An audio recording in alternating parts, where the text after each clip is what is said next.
Peoples party نے حق عزت بل کی منظوری سے لا تعلقی کا اظہار کر دیا۔ پیپلز پارٹی کے رکن علی حیدر گیلانی نے واضح کیا کہ قیادت کی واضح ہدایات پر پیپلز پارٹی کے تمام ممبرز ایوان سے غیر حاضر رہے۔ مزید تفصیلات جانتے ہیں ڈان نیوز کے نمائندے میاں شعیب سے۔ میاں شعیب، علی حیدر گیلانی نے مزید کیا کہا ہے، آگاہ کیجیے گا۔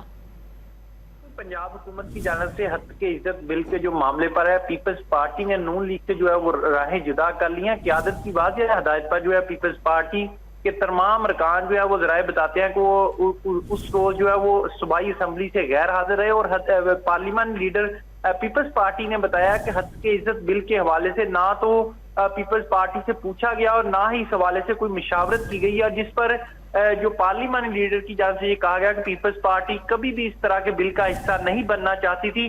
اسی وجہ سے جو حق عزت بل کی منظوری کے روز تمام ارکان کو ایوان سے غیر حاضر رہنے کی ہدایت کی گئی تھی۔ ان کا یہ بھی کہنا تھا کہ بل کی منظوری کے روز پیپلز پارٹی کا کوئی بھی رکن جو ہے وہ صوبائی اسمبلی ایوان میں موجود نہیں تھا، اور اس کے ساتھ ساتھ پارلیمانی لیڈر پیپلز پارٹی کا یہ بھی کہنا تھا کہ پیپلز پارٹی ہمیشہ میڈیا کی آزادی کے ساتھ کھڑی ہے، اور پیپلز پارٹی نے کبھی بھی جو ہے میڈیا کی آزادی کی جدوجہد میں انتہائی ہمیشہ کردار ادا کیا ہے۔ جی میاں شعیب تفصیلات سے آگاہ کر رہے تھے، آپ کا شکریہ۔